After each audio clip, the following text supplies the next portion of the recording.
Makanya ketika kita berdoa di Fatihah, rungokno tenan. Ketika kita doa di Fatihah seperti ihdinas siratal mustaqim iku siratal ladzina an'amta 'alaihim. Mestinya normalnya kan tunjukkan kami jalan yang lurus yaitu siratoka, jalan engkau ya Allah. Itu tidak seperti itu, tapi siratal ladzina an'amta 'alaihim, jalannya mereka yang telah engkau beri nikmat. Karena manusia enggak mungkin niru Allah langsung, mergo Allah itu mboten apa? Mangan mboten. Artinya kita ini bisanya niru, ya niru wong ketemu wong, hadis ketemu hadis. Sebab itu ajane wong toreko ya ono bener ketika mengatakan wong kudu di guru. Cuma tak arani ono bener kok enggak fairnya kan kadang maknani guru itu hanya mursyid. Sebetulnya ngomongnya ndak usah seperti itu ya. Semua orang harus punya sanad. Sanad di toreko disebut mursyid, ning ilmu hadis disebut rawi, ning kepesantrenan disebut napa? Kiai atau guru. Tapi problem sebagian orang itu kan asobia, torikoh. Yang penting itu duduin apa? Mursyid. Anak mahasiswa penting di dosen. Bismillahirrahmanirrahim.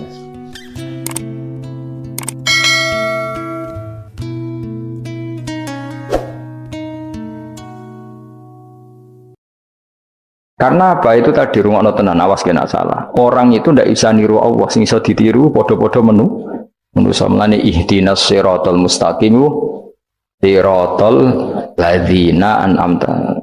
Anut dalane wong sing telah engkau beri nikmat. Ya yang telah itu siapa? Ya sing wis mati. Iku sing mesti kena dinut sing wis mati. Tapi problem wong mati niku terserah sing nyejarahno. Padha wae iki misale anut Abdul Qadir Jilani utawa anut Imam Ghazali, rawine hop atau penafsirnya goblok.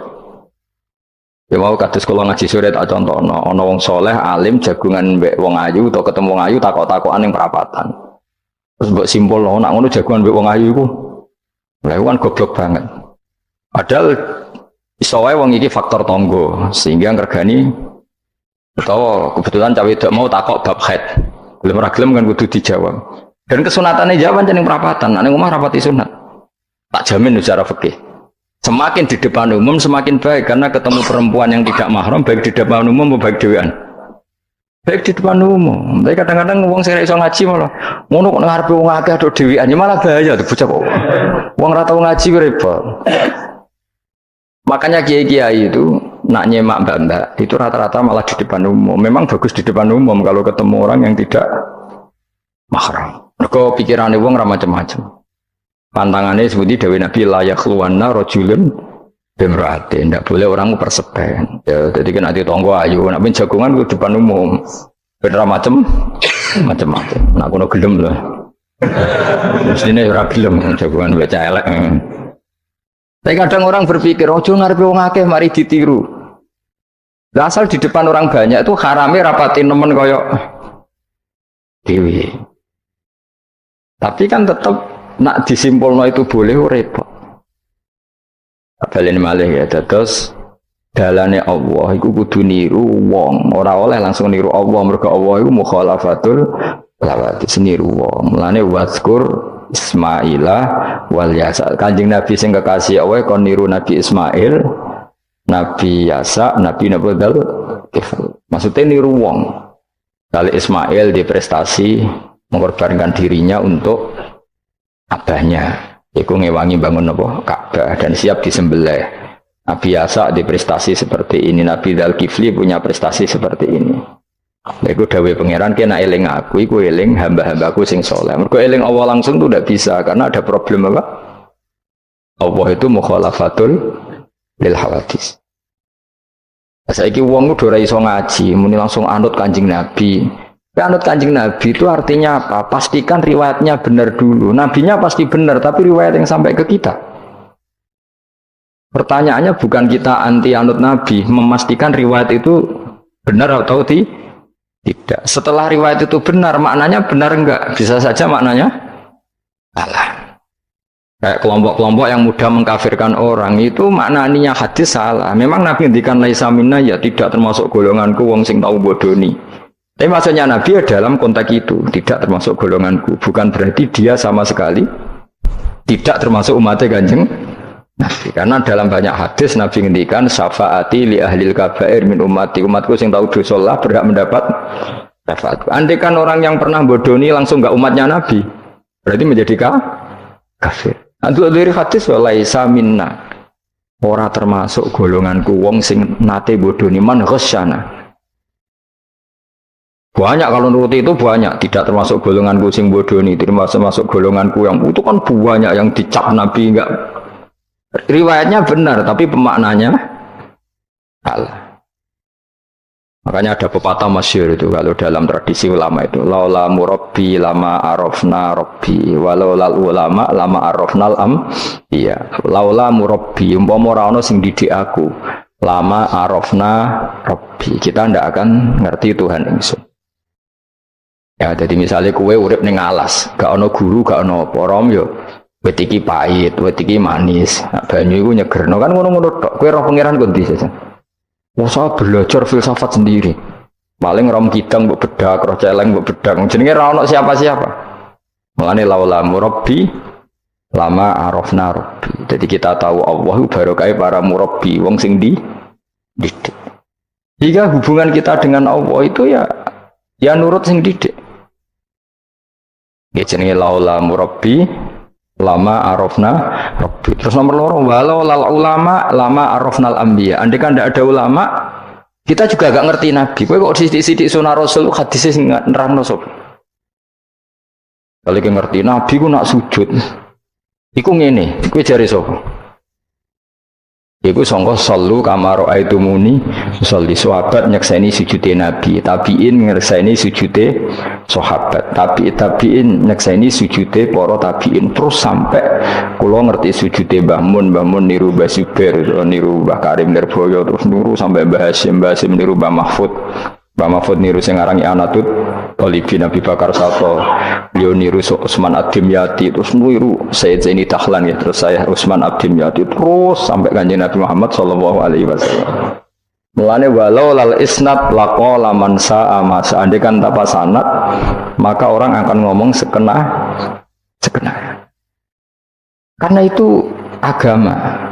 Sehingga Allah orang ngendikan ihdinas siratal mustaqim siratoka, tapi ngendikane siratal ladzina. Kita harus ngikuti orang.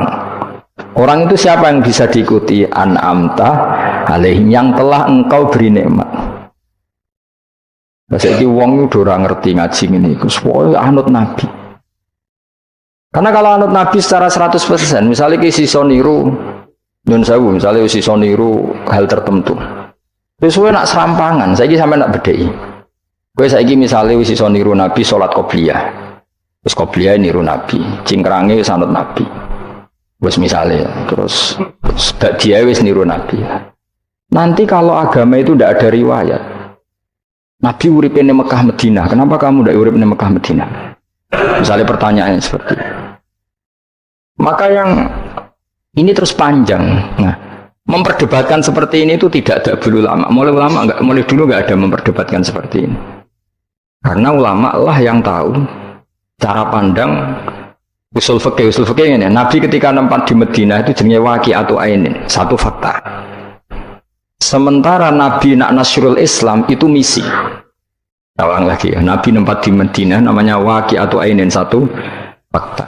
Tapi Nabi nasrul Islam, menyebarkan Islam itu satu misi, satu himmah, satu cita-cita. Sehingga kalau ulama ditanya, kamu hidup di Madinah tapi nggak bisa menyebarkan Islam, dengan hidup di Uni Soviet dan menyebarkan Islam, milih mana? Sehingga Sayyidina Ali karramallahu wajhah itu milih pindah ke Najaf, ke Irak. Karena beliau menganggap Madinah sudah cukup aman Islamnya, aman peradabannya. Beliau ingin menyebarkan Islam di bawah kemana? Kufah, itu tenggene Najaf. Nah, tapi nggak bisa kamu katakan, Sayyidina Ali gak niru Nabi. Nabi urip nang Madinah kok dia pindah putih Irak. Tapi karena pertanyaannya bisa dibalik, nak tetap nang Madinah, orang Jawa nguyai segoro tahsilul asik. Karena mendakwai sesuatu yang sudah jalan. Tapi kalau ke Irak menyebarkan agama.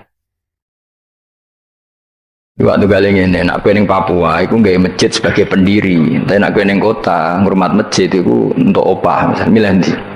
Cara gue golek ridane pangeran. Nah, misalnya seperti itu. Jadi ulama usul fikih yang tahu duduk perkaranya itu. Ya sudah, kita harus mengikuti ulama. Karena dia yang tahu, beliau-beliau ini yang tahu cara pandang. Mulane laulal ulama, lama arafnal.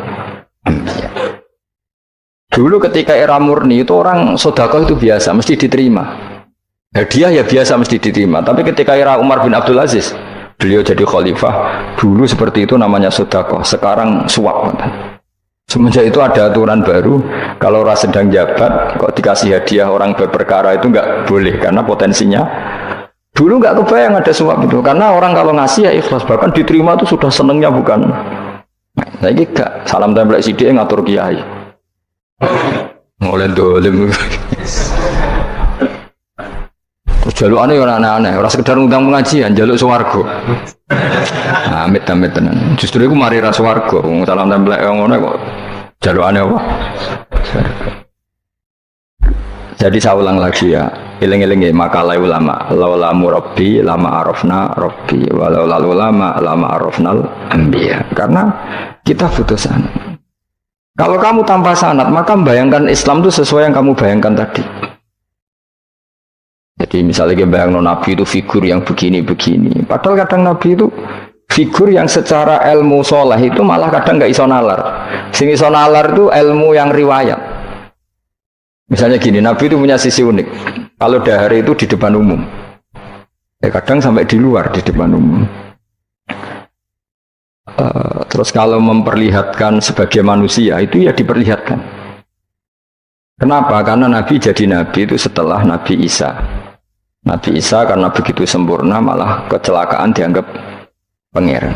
Sehingga Nabi itu kalau dahar itu di depan umum. Terus Nabi istrinya banyak. Karena untuk mempertegas bahwa Nabi itu tidak Tuhan. Karena ciri utama Tuhan itu tidak beristri, tidak beranak, tidak makan, tidak minum.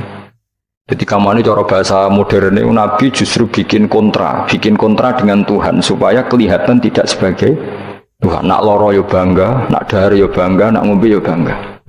Justru itu bagus, itu di ranah ilmu. Tapi nak di ranah rasa, kan seneng di panutan sing terkenal atau mangan. Terkenalir atau ngombe kan kesannya kan luweh keren, tapi secara ilmu itu tidak bagus karena nanti ada potensi kecelakaan dianggap Tuhan.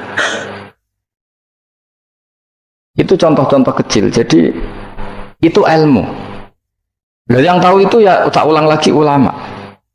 Justru Nabi ketika sakit, ketika dipanah ya luka, ketika diantemi wong kafir ya berdarah-darah, itu bagus. Orang nggak perlu memitoskan Nabi itu orang yang misalnya nak dipanah rata tegas, dibacok rapopo. Iku gak Nabi pendekar jadi paham. Jadi tapi ini secara ilmu dan sahabat nggak pernah kecewa misalnya nyon sewu Nabi dipanah kok popo ya kecewa ya seneng aja. Karena mereka diajari Nabi aku itu gak pangeran.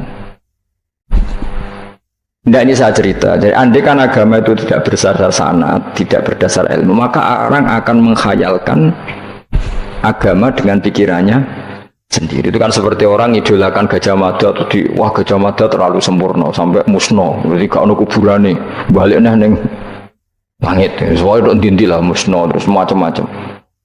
Nah bayangkan kalau agama disepertikan itu, betapa bahayanya. Makanya agama itu butuh apa? Sanad. Karena sanad ini yang menjaga konstitusi apa? Agama.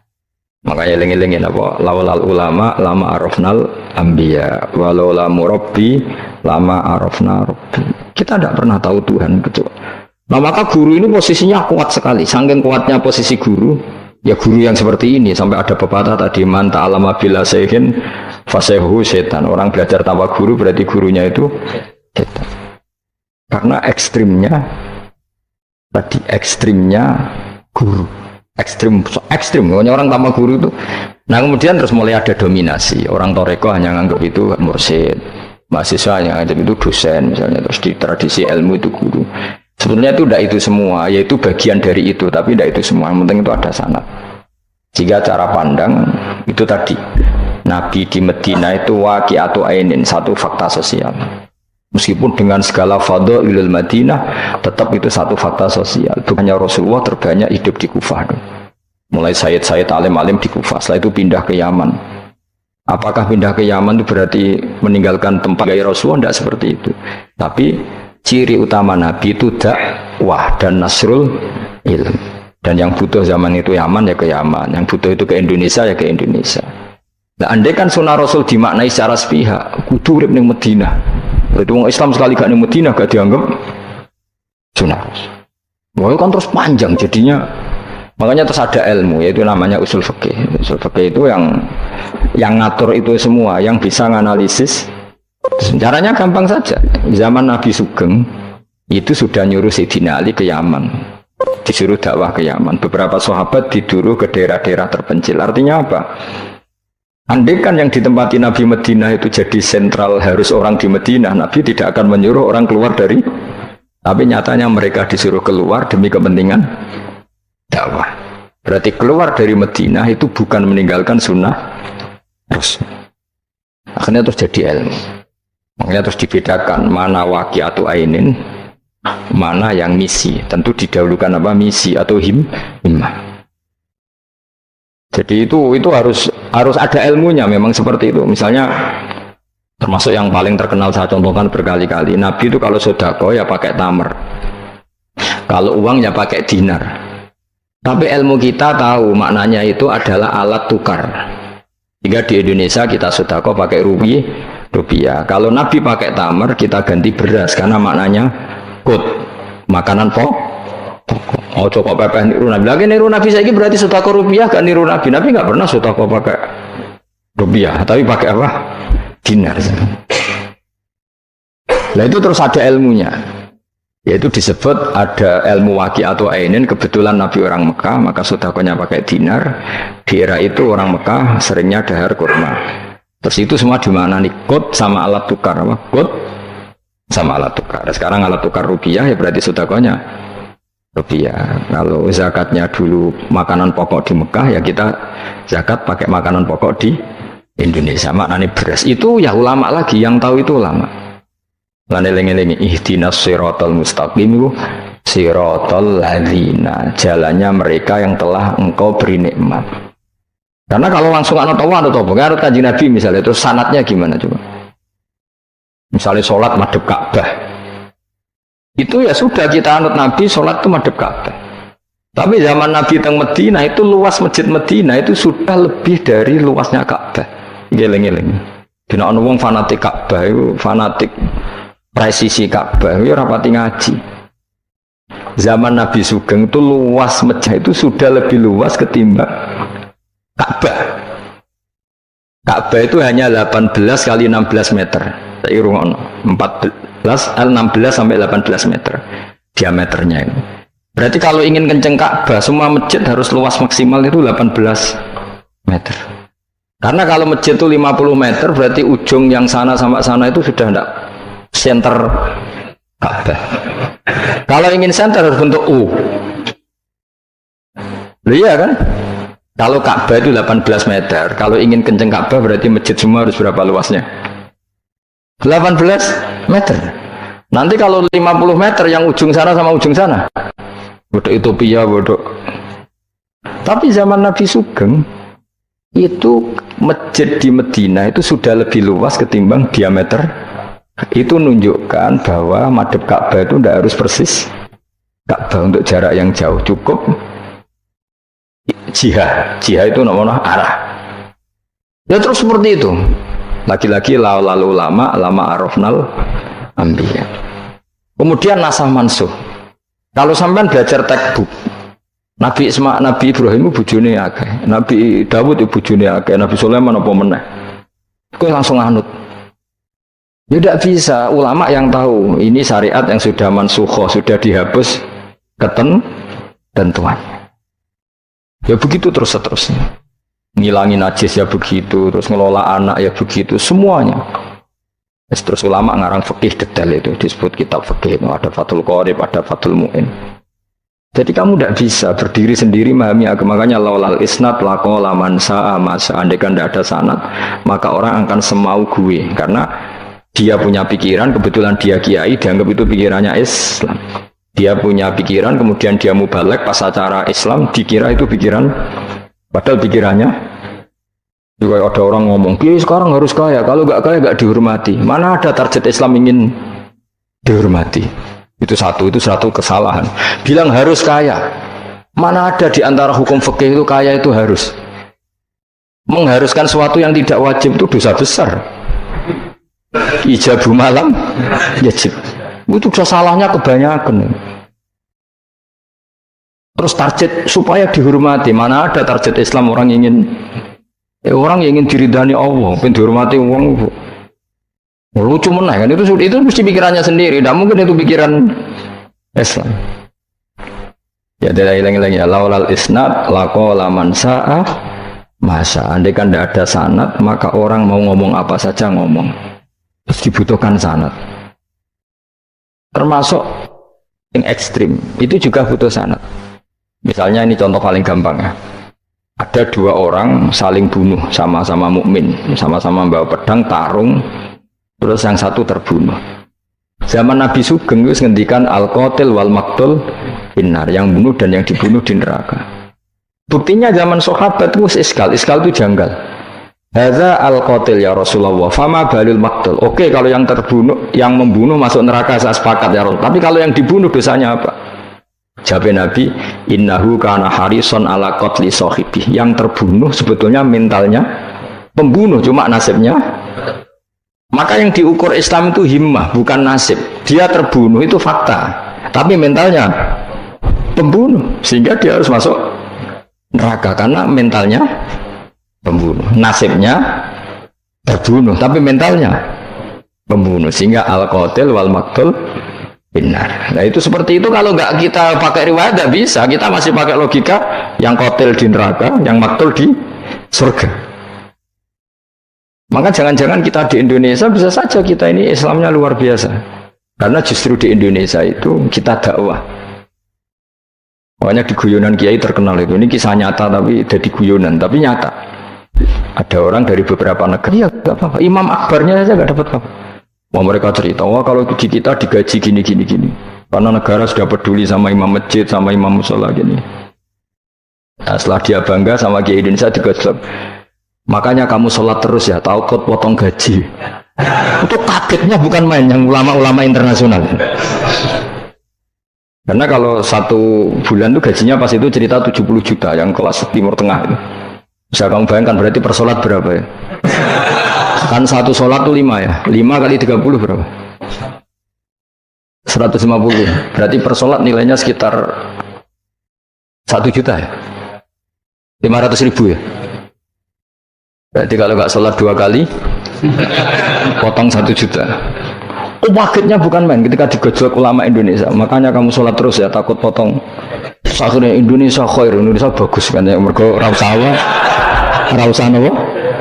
Rasa gaji. Meskipun ya mutang-mutang bolak-balik.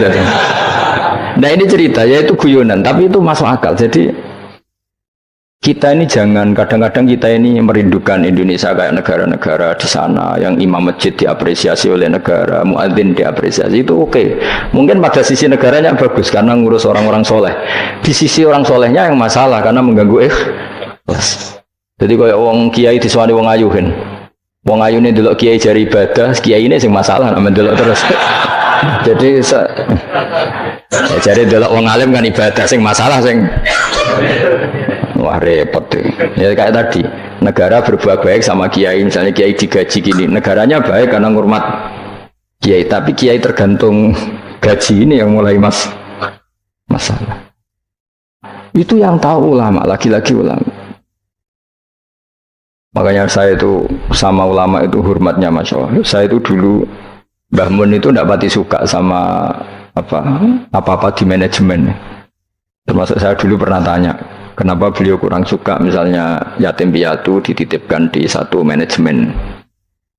Jawabnya Mbah Mun itu lucu. Aku kepengin wong anut hukume pangeran, misalnya yatim ya kewajibane ning keluarga. Ngono wae nglatih wong lali kewajibane. Ya wae nglatih orang lali kewajibane. Jadi misalnya saya punya kakak meninggal, anaknya misalnya yatim, atau punya adik meninggal, anaknya yatim. Agama ini kan punya aturan, kewajiban pertama pada ibunya, pada pamannya, pada keluarga dekatnya. Tapi lalu era modern itu, tentu yang bikin yayasan yatim piatu itu bagus, karena niatnya menampung yatim piatu, itu bagus, niat yang bagus. Problemnya di keluarga yatim tadi. Dari terbiasa merasa itu punya kewajiban hormat ponaan, gara-gara ada yayasan dititipkan. Berarti corong Jawa kulino tinggal gelanggang. Tapi tetap hukumnya Allah yang wajib siapa? Pak D, Pak L-nya. Tapi ketika ada yayasan dititipkan. Makanya kadang ada kebaikan itu bagus di yang bikin karena niatnya baik, tapi tidak bagus untuk yang kita. Karena terus nanti orang itu terbiasa meninggalkan apa? Kewajiban. Nah, itu bahaya kalau ini begini terus, itu bahaya. Bahayanya tadi.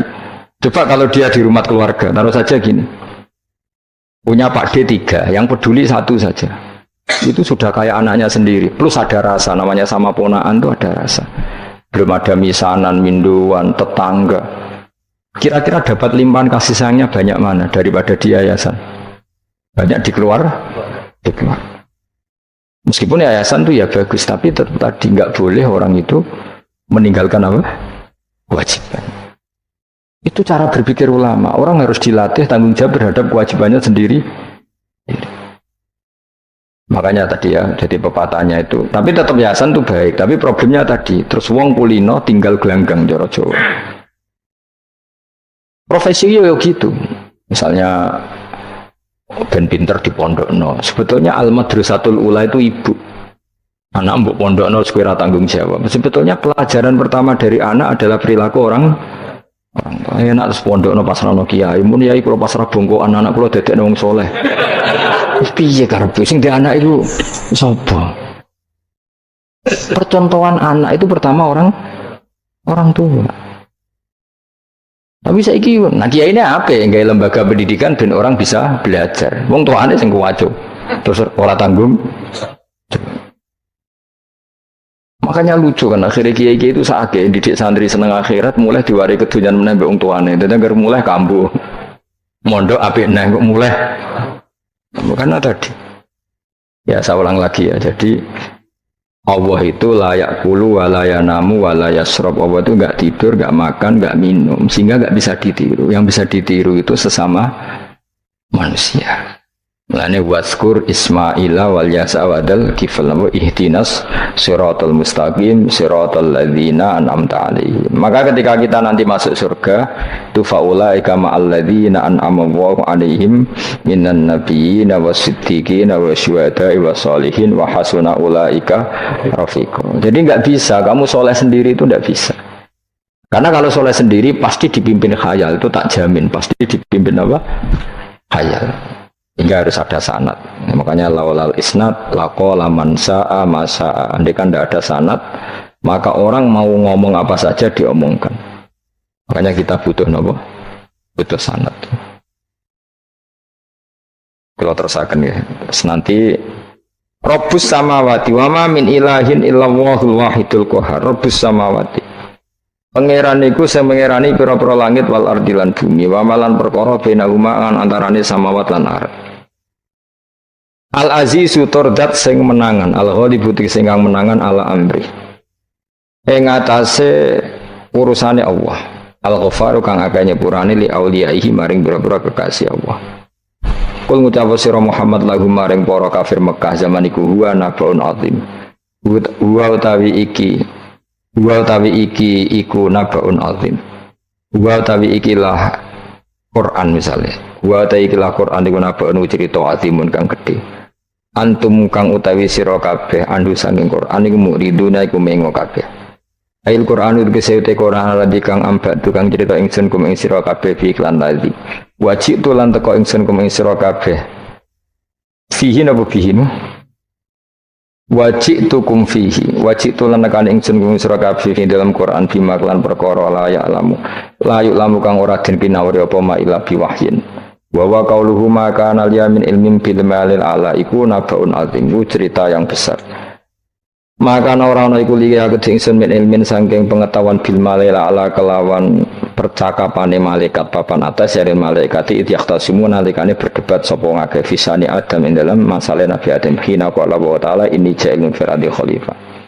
In huwa ora ono ta kabeh iku in iyuha ilayya maka nal yamin ilmin bil malaila ala it yahtasimun iyuha ma yuha tegese ora den wahyu ana ilayya maring ingsun apa illa annama kecuali sak temne ingsun ani sak temne ingsun nadzirun iku wong sing ngekeki peringatan mubinun kang jelas oleh ngekeki peringatan bayinul ingdar tegese banget oleh ngekeki peringatan. Waskuran iling sira iskola nalikane dawa sapa rabbuka pangeran sira lil malaikati maring malaikat inni khaliqum basaram mintin. Ini sak temene ingsun khaliqun dat sing gawe. Ingsun gawe basaron ing manusa mintine sange lemah. Wa utawi basar iku Adamu Adam. Fa idza sawaituhu mongko nalikane wis nyempurnano ingsun hu ing Adam. Atmam tu tegese nyempurnano ingsun hu ing Adam. Wa nafakhtu lan yub ingsun ajra itu tegese melakoni ingsun fi ing dalam Adam min ruhi sanging roh gawean ingsun. Wa namanani sanut kula man min ruhi sanging roh gawean ingsun. Ora bermakna min ruhi sanging roh ingsun. Berarti Adam ditiup ruhi Allah terus di Adam ada ruhi Allah. Gue dadi setengah Nasrani, gue dadi Roh Kudus iki dadi mulane repot. Dadi namanani sanut aku wis wae min ruhi sanging roh yang digawe ingsun yo rada bulet men.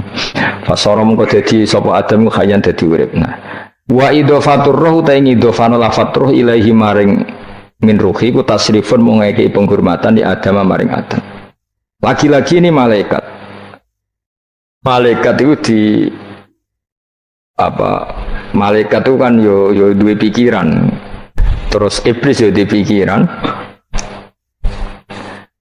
Sing podo-podo pikiran itu ya rontok bener iblis pikirane lho ya. Tapi nurute bener malaikat. Jadi umpama agama anut pikiran ya bener iblis. Berarti cara berpikir iblis itu Adam ku sangka lemah, aku sangka api. Berarti keren aku.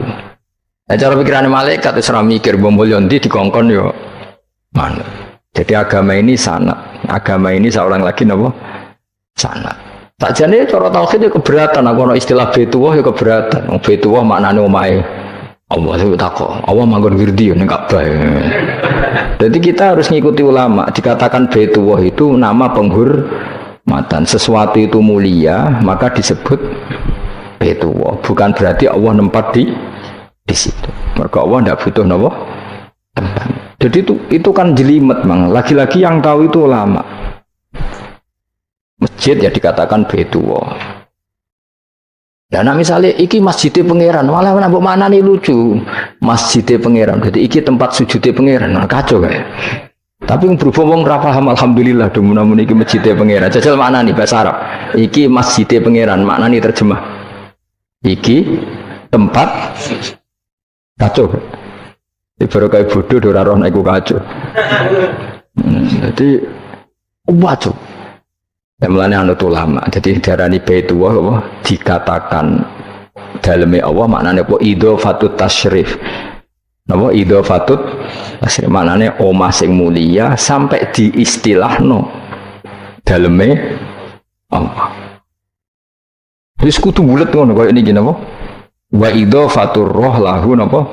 Tasyrifun li Adam. Jadi ora kok wa nafakhtu fihi min ruhi Nabi Adam tak kaya rohku ora tapi sebuti tak tiup dari roh sing roh iku urusanku tapi ora ruhe Allah mboten niku jenenge apa wa idhofatur roh ilaihi napa tasrifun mau bentuk penghormatan Adam maring Adam waruhu terro iku jisim latifun kang alus Yahya kang dadi urip bi kelawan ikilah jisim Yahya kang dadi urip bi sebab ikilah jismun sapa alin sadu manusa binufudhihi kelawan tembusir roh fi fil jismi Pokok umum kok napa njungkel sira kabeh lagu maring Adam sajidina hale sujud kabeh sujud tahiyatin kelan sujud penghormatan keyakinan Imam Suyuti ini bil inhinai mau kelawan diluk di Imam Suyuti ya rada unik jadi pikiran Imam Suyuti itu tapi itu tidak disepakati ahli tafsir Ketika Adam diciptakan itu, ayo sujud, hanya diluk gini. Jadi tidak sampai sujud kayak sholat, itu pikiran Imam Suyuti. Karena Imam Suyuti itu masih meyakini sujud yang kayak sholat itu mukhtasun lillah, hanya untuk Allah. Itu pikiran Imam Suyuti. Makanya beliau menafsirkan sujud itu hanya diluk. Tapi nak cara Senawi Banten umumnya ulama mengatakan ya nak malaikat itu sampai sujud kayak sholat. Tapi bukan niat sujud ke Adam, tapi karena itu perintah Allah. Jadi hakikatnya sujud kepada perintahnya Allah, bukan ke makhluk yang bernama Adam. Artinya gini, pentingnya ulama ngendikan gini, tidak akan pernah ada syariat makhluk disuruh sujud ke makhluk. Lagi-lagi pentingnya ulama. Jadi tidak bisa, misalnya kamu berdasar cerita Nabi Adam, oh kalau gitu saya boleh sujud ke Nabi Muhammad, saya boleh sujud ke guru, tidak bisa. Selamanya tetap tidak bisa. Karena ketika malaikat sujud ke Adamnya, mereka hanya sujud terhadap perintahnya Allah Subhanahu wa Ta'ala, bukan sujud ke makhluk. Karena sujud ke makhluk sampai kapanpun tidak pernah sah atau tidak pernah boleh. Jadi pilihannya dua. Nah, dari Imam Suyuti sujudnya hanya apa? Diluk, kayak diluk pas apa? Kayak orang-orang Cina itu, pokoknya diluk gini. Kedua, atau memang kayak sujud pas sholat, tapi bukan niat sujud ke Adam sebagai makhluk, tapi sujud karena itu perintahnya Allah Subhanahu wa Ta'ala. Jadi hakikatnya sujud kepada Allah. Makanya kalau dalam ngaji-ngaji ulama itu agama ini dari awal unik. Allah melarang sujud kepada batu. Tapi kita sholat itu madhep Ka'bah. Kemudian juga ada batu. Makanya kita harus menanamkan bahwa semua sujud itu lillahi ta'ala. Ya soal ada arah, ya penting arah. Nggak mau arah madhep segoro kidul, repot. Jadi arah itu mau dipakai kesepakatan untuk menunjukkan kalau kita muslim, arahnya sujud itu ke Ka'bah. Tapi tetap sujud kita hanya lillahi ta'alanya karena Allah. Saya ulang lagi ya, jadi itu pentingnya ulama. Hanya ada dua versi. Satu, malaikat tidak sujud kayak sholat, tapi hanya diluk. Ini cara Imam Suyuti, napa? Sujud tahiyatin bil inhina, napa? Bil inhina. Tapi kalau banyak ulama mengatakan ya sujud betul, tapi tidak niat sujud ke Adam, tapi tunduk kepada perintahnya Allah Subhanahu wa Ta'ala.